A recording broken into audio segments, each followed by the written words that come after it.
你早就知道宋立敏自杀了是不是？你来炸我们啊，套我们老大的话是不是？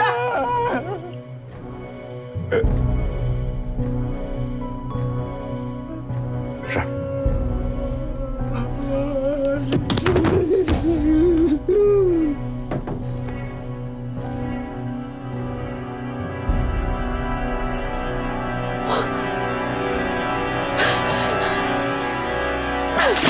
你混蛋！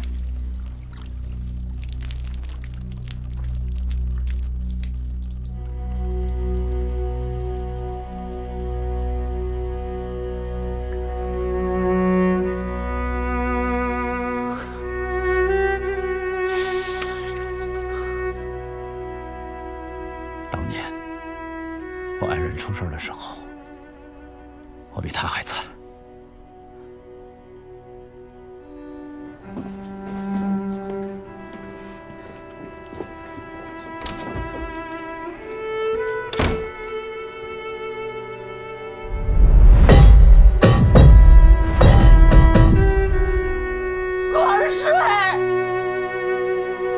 广水，啊，我老婆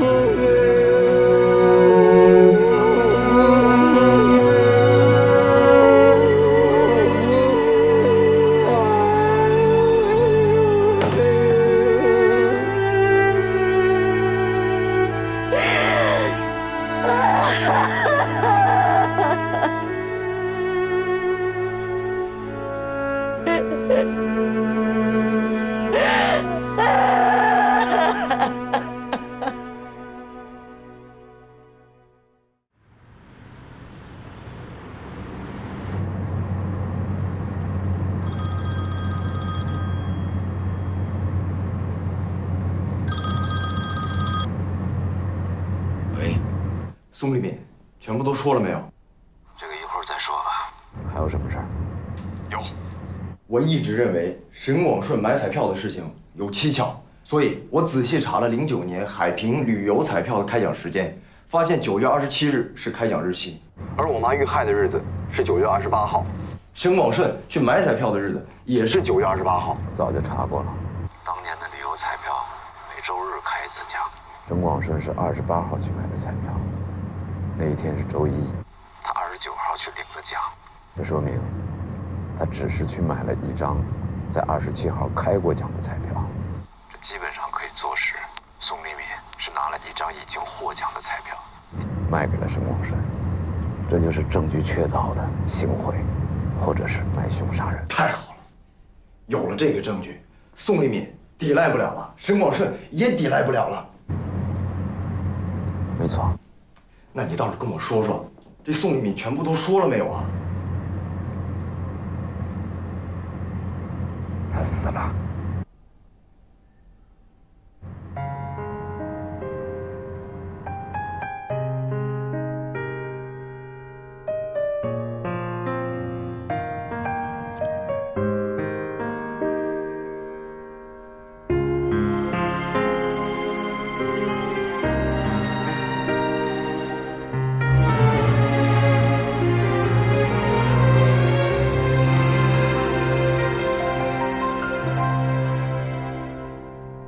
遥远到底有多远？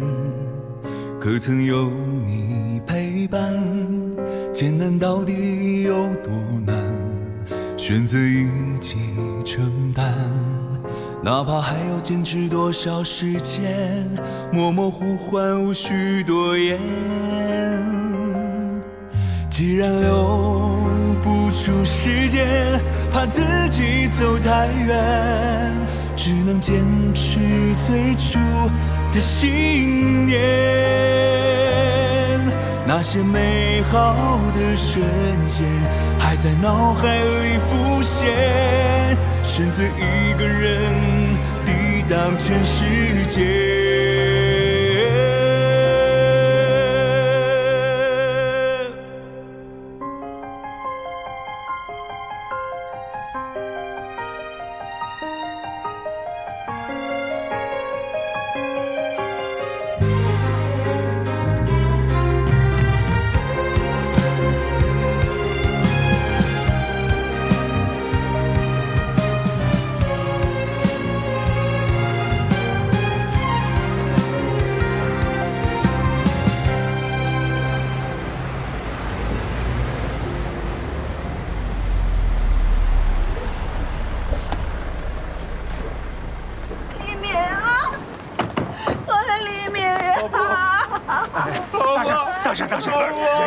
在这儿了。得做尸检鉴定啊！咱们从后面进吧。你说什么？得做尸检，咱们就是法律程序。等等，别糊弄我！宋立民不是上吊自杀的吗？自杀为什么还要尸检啊？大婶儿，办案是非常严谨的事情，上吊自杀是我们的初步推测，要确定最终结果，还要经过法医鉴定。不在里头了啊！已经运走了。我媳妇儿把这小店盘下来也不容易呀，这将来谁来管呢？我是管不了。我又问一句，是谁发现我老婆上吊的？你们不是讲究证据吗？那总得有个人证呢。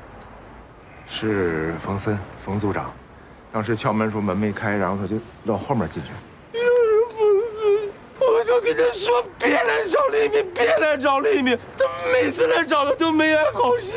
沈先生，话不能这么说，你们家的情况确实比较特殊，你弟弟跟930谋杀案有关系，你们家苗苗的事情也掺杂其中。这里面还有很多需要落实的事情。冯组长做我们专案组的成员之一，他找宋立民询问情况，那是很正常的事情。正常个屁呀！他知道我老婆死了，还来套我的话，这是什么男人？这就是公报私仇，就是公报私仇。我不给他提供线索，他就杀了我老婆，凶手。沈先生，说话要讲证据啊！冯森找你询问情况，那是很正常的事情。即使他找你询问郑伟丽的事儿，那也是正常的。毕竟你当时在车祸现场，你不能因为这个说冯森要诬陷你们夫妻。我不管，他老婆死了关我屁事。沈广顺，请你控制一下情绪。你老婆死了，冯森在现场，你认为他有嫌疑。那冯森的爱人死了，你也在现场，你却不愿意做任何配合，你觉得自己这样合适吗？你的老婆是人，冯森的爱人就不是人了。我只想问一句，我们冯组长的爱人10年前被5辆车碾过，惨死在地下停车场。当时第一辆撞过去的车，就是追沈广顺开过去的。你们说，冯组长有没有理由来找他询问真相？有理由，应该的。是。冯森是因为想找宋立民询问郑伟丽被害的事情，结果发现宋立民上吊自杀了。沈广顺就不依不饶，说我们有义务要查清冯森是否有杀害宋立敏的嫌疑，而他却没有义务说出当年郑伟丽被害的相关线索。大家说这合不合理啊？就是啊，不合理，不合理。沈广顺，你就配合一下警察呗，你要不配合人家凭啥帮你啊？卞队长，广顺要是不配合你们就不管我儿媳妇的事儿了？当然不会，查清宋立敏的死因是我们的义务，您放心吧。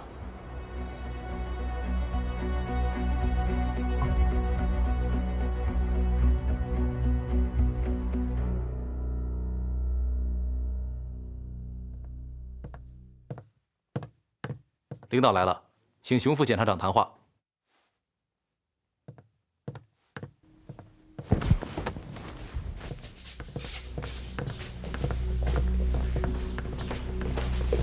这边。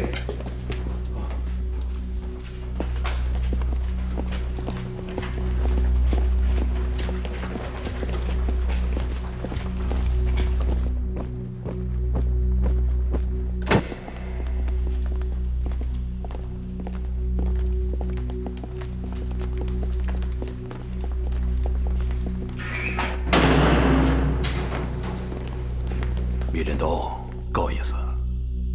算他仗义。起立。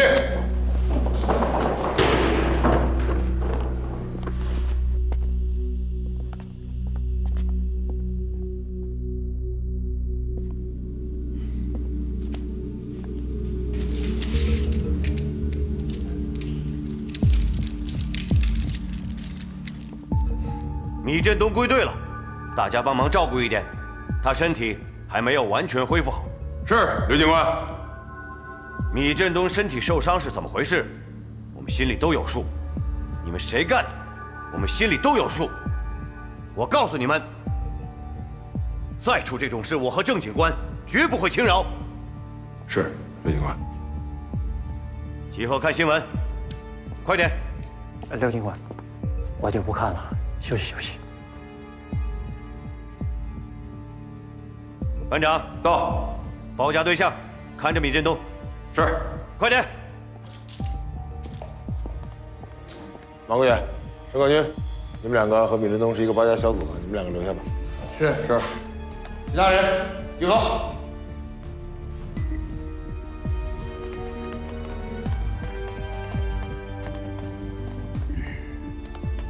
米振东是条汉子，兄弟们服气。还认为我是奸细吗？不了，谁是奸细？您都不是。兄弟，牛逼呀！大军，你别聊了。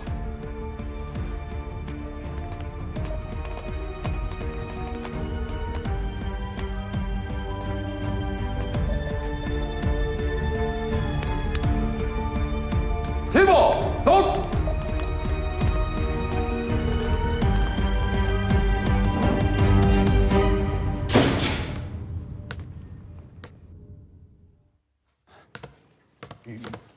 于组长，庞辉同志，可算见着你们了。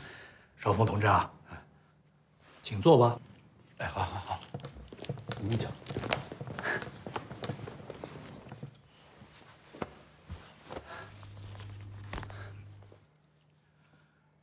开始吧。因为之前我们纪检在办案的时候，有一些犯了错误的同志，有时候会采取一些过激的行为，所以我们不得不采取一些措施，希望你能理解。理解，这我不会，我不会。那我们就进入正题。好，是这样，据我们所知，省第一监狱的服刑人员黄四海，经由教导员范思良提交的立功减刑报告，最后的核定审批是在你们驻监检察室，对吧？对。据调查，这件事情发生的时候，你当时在北京培训，对吗？对。这件事情的具体处理是由罗欣然完成的，你对这件事情知不知情呢？知道个大概，详细的还不是特别清楚。少峰同志啊，你作为驻监检察室的主任，这些具体工作应该都是由你来负责的呀。那你为什么不看详细的报告呢？这个是我应该做检讨。我确实是在北京学习不在。然后还有就是我当时主要这个重心就都放在这个网络呀，还有电视这个就是对外咱们检察部门的宣传上了，就是真正具体到业务上呢，确实是有点荒废，务虚了。少峰同志，你这个说法就不对了。你做了大量的宣传工作，怎么叫荒废了呢？新时代的检察工作需要更多人的了解和关注。我们取得的成绩存在的问题，是要由社会来监督的。那怎么进行监督呢？至少得让公众明白我们的工作是干什么的吧？你不要妄自菲薄。理解万岁，理解万岁。组长，这喝茶的滋味确实不太好受，不好受吧？那咱们就言归正传吧。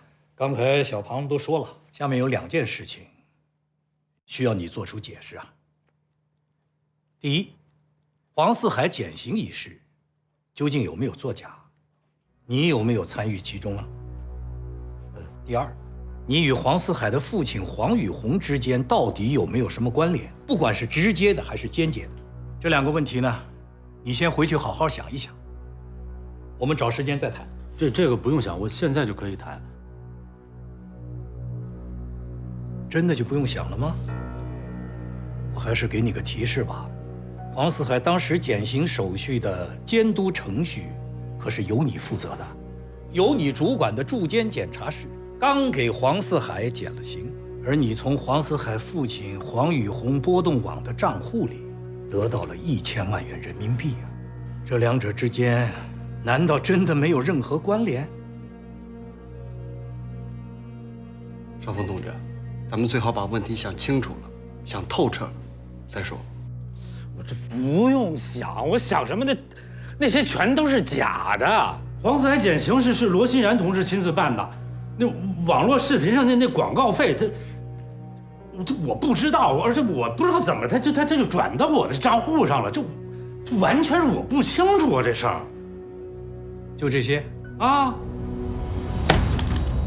熊少峰，你让我怎么说你？你作为一名职业检察官、政法大学的博士生，对自己如此严重的问题，竟然做出如此草率的回答，你是觉得你自己不懂法呢，还是认为我们是法盲啊？少峰同志，还是回去再好好想想吧。组长，刚才你也说了，我是政法大学毕业的博士，还说我不懂法，那我请问一下，从法律上来讲，我是不是能请个律师？你这话什么意思啊？你是不想通过党的纪律机构来对你进行监督了，是吧？可以啊，那就按你的意思办吧。你马上写一份申请报告，要求退党。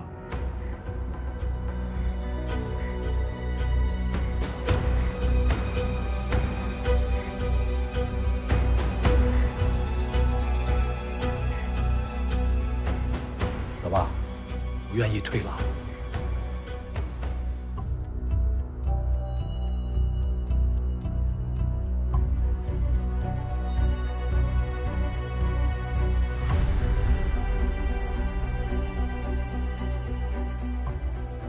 黄四海，他不是害死我？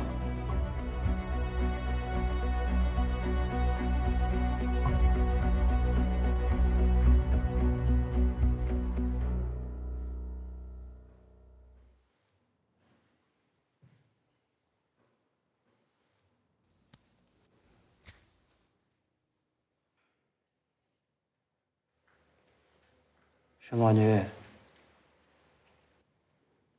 我去医院的时候，你要死要活的，怎么现在没事了？能没事吗？我现在成天提心吊胆的，我一听外面警官那皮鞋响，我就害怕、心慌，觉得我随时都可能没命。咱们废话就不说了，都是明白人。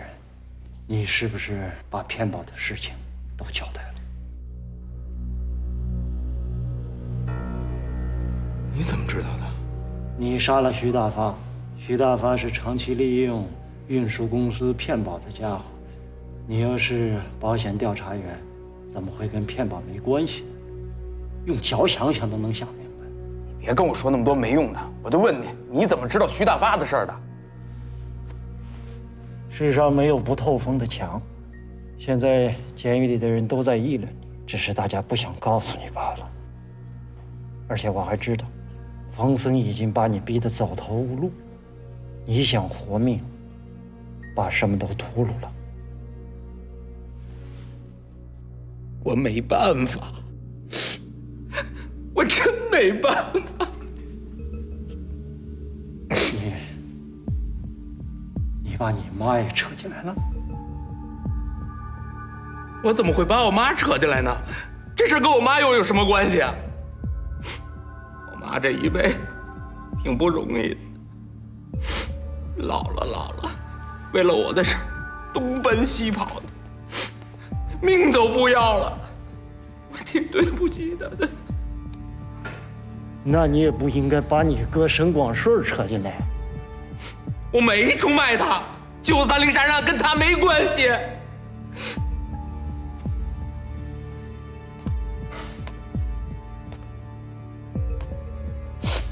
这么说，你出卖了你嫂子宋丽萍。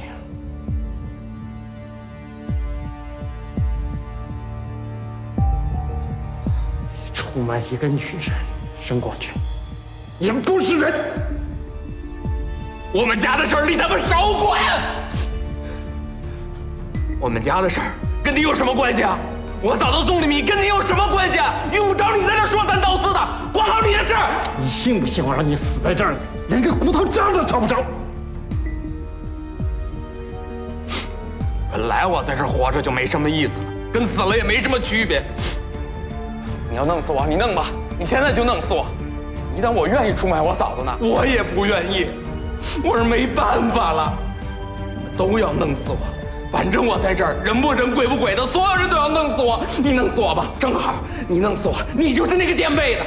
宋丽敏跟你怎么了？有什么关系？你是不是跟他有一腿啊？哎，哥，你这只蟑螂！哥，你别生气，你别生气，你歇会儿。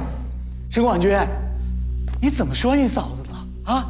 你怎么能这样说你嫂子？你还是不是人啊？啊，去，这人特别讨厌。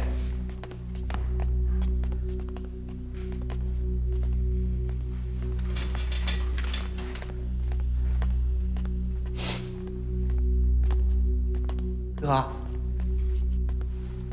你别生气了啊，别跟他一般见识。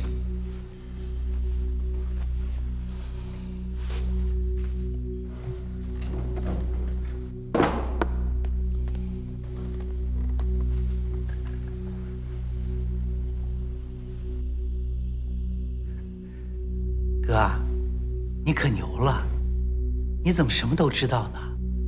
你是不是有外线呀？这个宋人真他妈出卖了他嫂子，罪该万死。哥，你和他嫂子真有事儿啊？不是。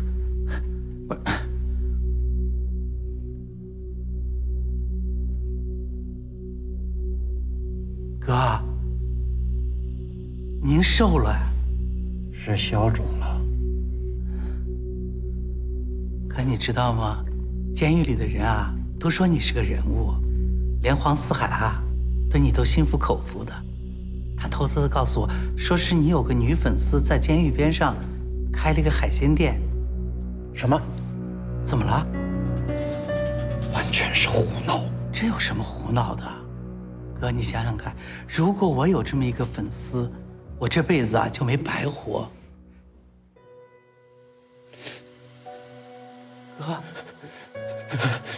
哥，你怎么了？哥，你怎么了？哥，你别哭啊！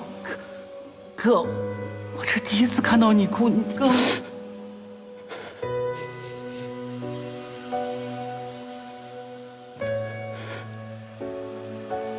我这辈子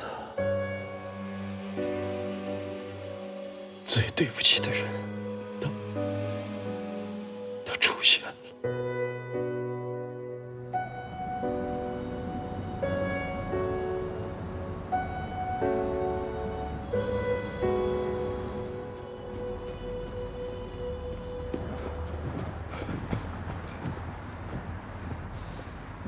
宋立民死了，为什么？你问我？那还能问谁？你说过，宋立敏是找到杀害我妈凶手的唯一线索，你居然把线索给断了，是这么回事吗？宋立敏上吊自杀了，我去晚了一步。怎么可能这么巧？我不相信！我也不信。那为什么当时不让我跟你一起去？如果我在，就不会有这种情况。我是你爹，不是你的服刑人员。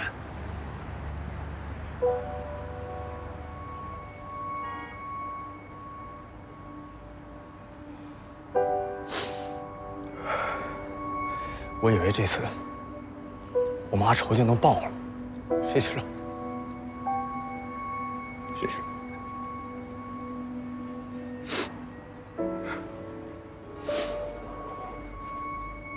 你俩这好不容易才开始讲话，干嘛弄成这样呢？好好说话不行吗？能不能坐下说话？郑瑞，你什么时候见过冯组长像现在这个样子？他脑子也是乱的，所以才来找我商量。你俩这样不解决问题，要说点有建设性意见的行吗？那能不能听我说两句？你们不是一直觉得你母亲的死跟沈广顺之间有关系吗？不是一直觉得沈广顺是因为做了某种见不得人的事儿受了诅咒，所以苗苗才会夭折，所以弟弟沈广军才会死缓入狱。那如果按照这个思路，是不是查到陷害沈广军的人就能找到你母亲案子的线索呢？接着说。我一直在看关于徐大发运输公司的资料，我找到了一个线索。2007年的7月19日，徐大发运输公司有一名叫白继发的司机车祸身亡，当时的保险调查员就是沈广军。这个车祸本身我还没查出什么疑点，可是白继发的身份很有意思。当时白继发和妻子李美娟开了一家孤儿院，收养了很多孤儿，其中一名孤儿就是米振东。米振东。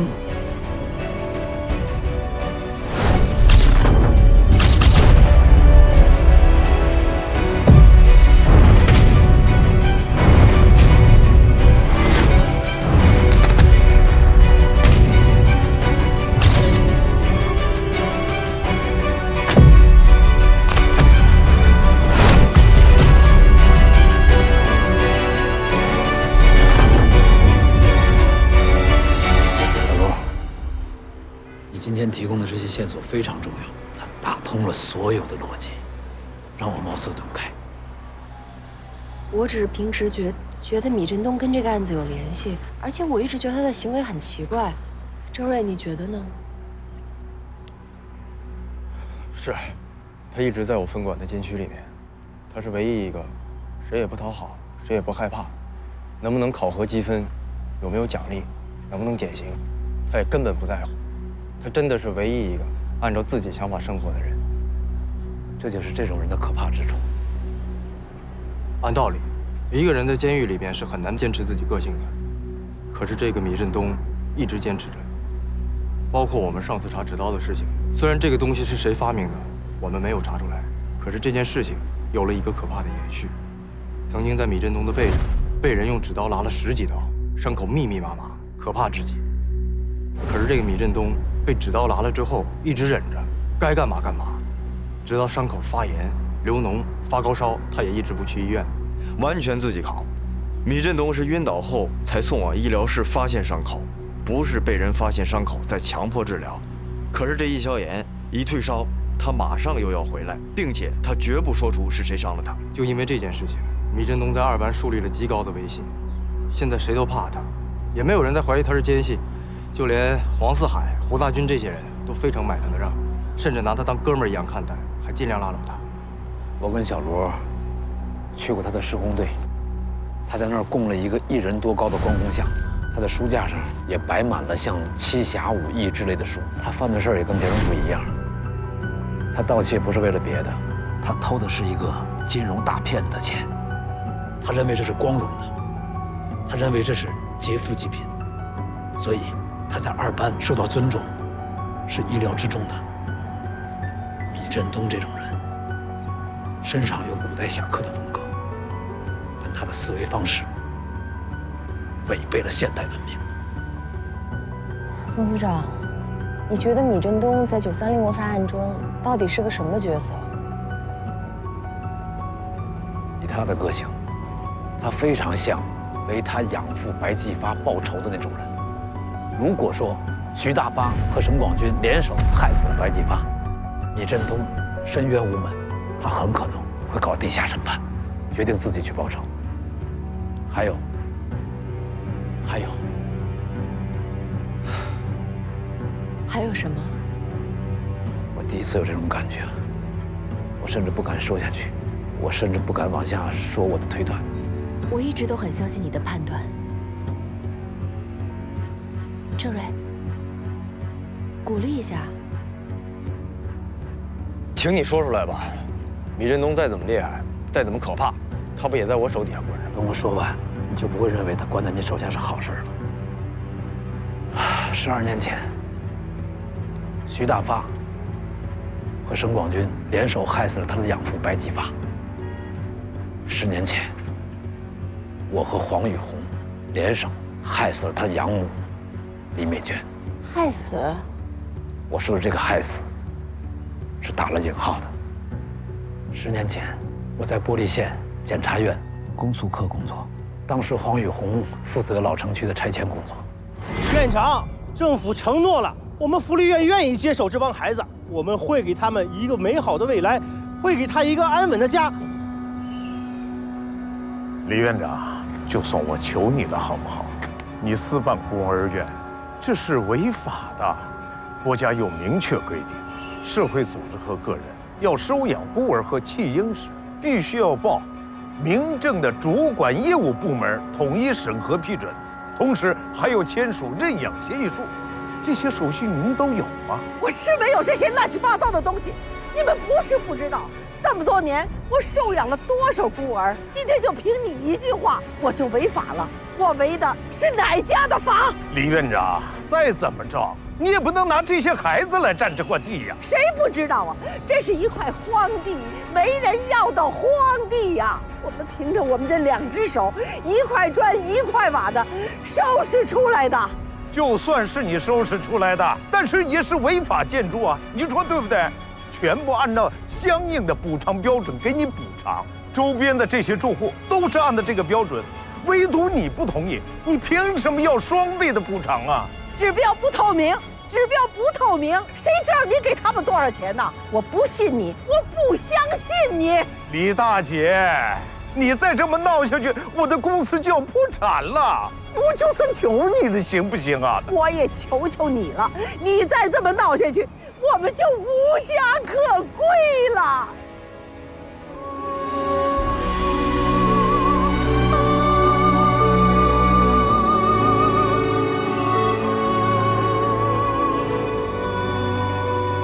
黄宇红当时作为负责拆迁的开发商，压力非常大。后来他一怒之下，准备推倒围墙。李美娟就躺在围墙下面。其实李美娟躺的地方离铲车很远。李美娟是想碰瓷，事后假装受伤索赔，但是没想到围墙被推倒以后，产生了连锁反应，所有的围墙全部倒塌。李美娟被埋窒息死亡。这个案子我担任公诉人，当时我是玻璃县检察院公诉科的副科长，张有成任玻璃县检察院检察长，我是奉了张有成之命接手的这个案子。我经过了很多的走访和调查之后，确认李美娟就是碰瓷，黄宇红所做的一切合理合法。法庭当场无罪释放黄宇红。如果说李美娟是闵振东的养母，那她是要找冯森和黄宇红报仇的。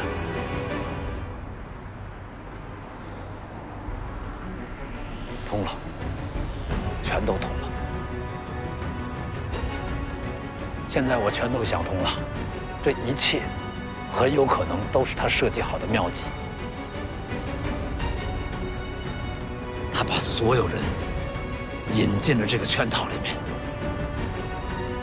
断了胳膊的沈广军，陷入绝望的黄四海，被冤枉入狱的公子哥张一伟，还有被诬陷殴打罪犯，还要整天受仇恨折磨的郑瑞，以及承受丧妻之痛，还要跟黄宇红斗得不可开交的冯森。闵振东，我他妈弄死了！弄死他？怎么弄死？啊？你看过《七宗罪》吗？年轻的警官失去了美丽的妻子，最后愤怒地开枪，杀死了幕后的罪犯，会有什么意义？你告诉我，会有什么意义？意义在于，他的行为帮助了这个幕后的罪犯完成了他设计的最后一环，成了他的帮凶和追随者。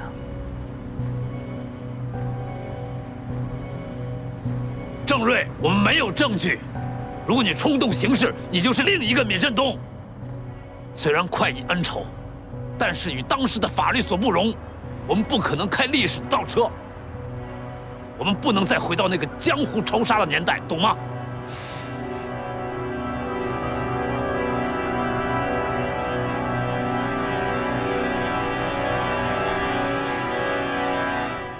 现在，我们面对两种敌人，一个是黄四海，他背后的黄宇红有着巨大的能量。那第二种呢？第二种，他没有黄宇红那么大的能量。他静水流深，隐藏得非常深，手段非常隐秘。有可能你看见了他，确认了他，但是你却不能做任何事情，除非什么？除非你真的成了他。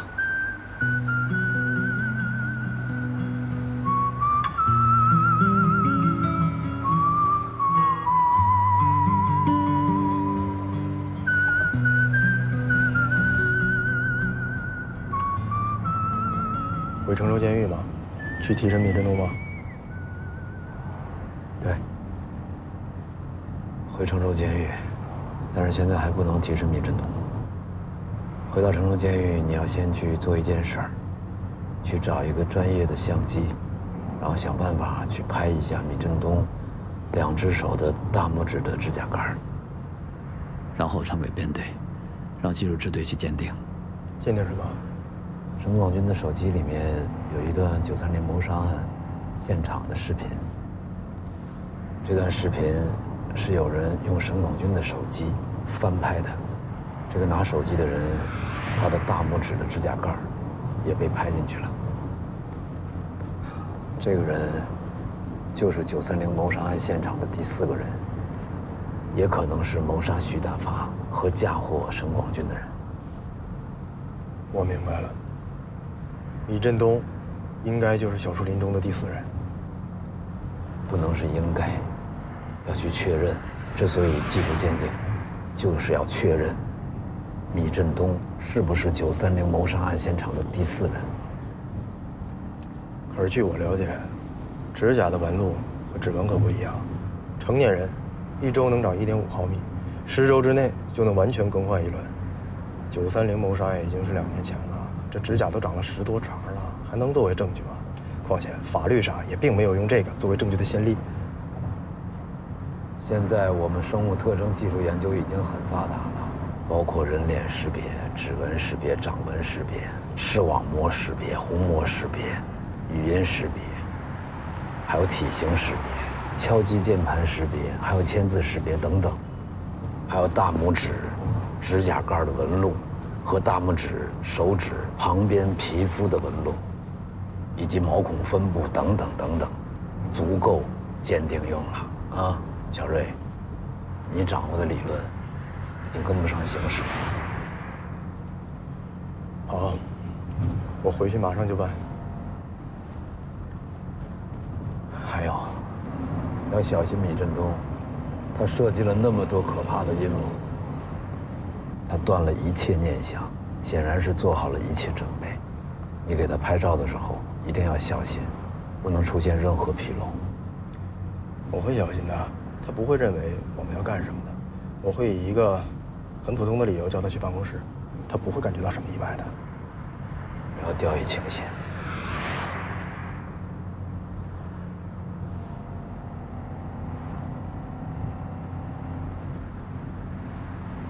你妈妈的案子非常复杂，已经过去那么多年了，稍不谨慎，就有可能被牵扯进去。如果我们2个都被牵扯进去，这个事儿就没办法查清楚了。所以你不能有闪失。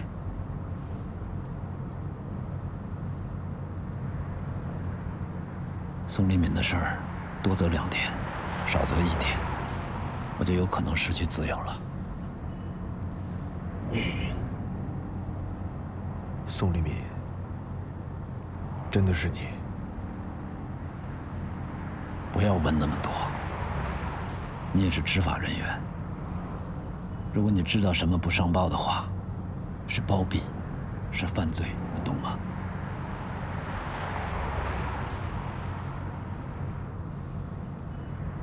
我有40多个小时没合眼了，眼睛有点睁不开了。